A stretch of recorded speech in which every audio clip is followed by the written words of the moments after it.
السلام عليكم ورحمة الله وبركاته.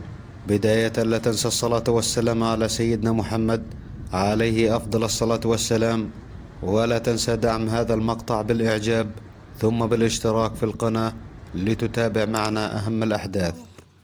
تعالوا لنبدأ الآن من مدينة فوشيان الصينية. ننقل لكم هذا الخبر نقلا عن بعض المواقع الإخبارية الصينية، ونظرا لأن الصحافة العربية لم تتناول هذا الخبر إلى الآن، كما تشاهدون الخبر أمامكم باللغة الصينية وترجمته باللغة العربية.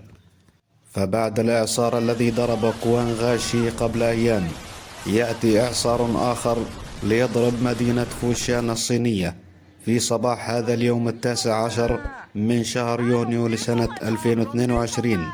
وقد أظهرت مقاطع فيديو تداولها النشطاء عبر منصات التواصل الاجتماعي كمية كبيرة من الحطام التي تم تفجيرها وتطايرت في الهواء، حيث تضررت خطوط الكهرباء القريبة من الإعصار والمنشآت الأخرى. أيضا تضررت بعض المصانع جراء هذا الإعصار المفاجئ، ولكن إلى الآن لم تعلن أي جهة رسمية عن حجم الخسائر التي تسببت بها هذه الأعاصير القمعية.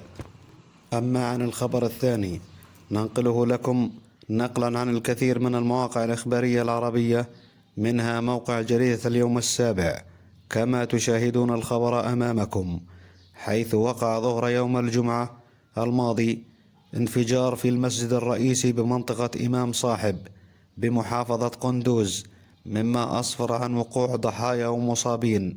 وقالت المصادر إن عدد الضحايا وصل إلى 12 قتيلا و30 مصابا حتى الآن. وأشارت المصادر أن الانفجار وقع وقت صلاة الجمعة، مما خلف عددا من الضحايا. وشهدت أفغانستان العديد من الانفجارات في الآونة الأخيرة أسفرت عن وقوع عدد من القتلى والجرحى، هذا منذ تولي طالبان هناك. هذا والسلام عليكم ورحمة الله وبركاته.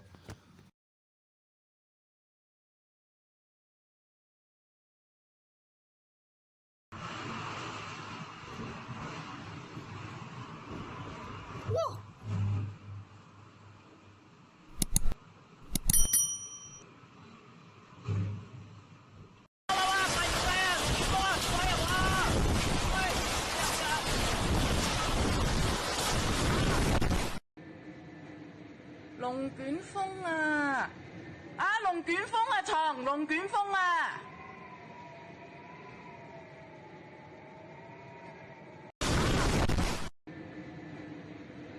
捲風啊！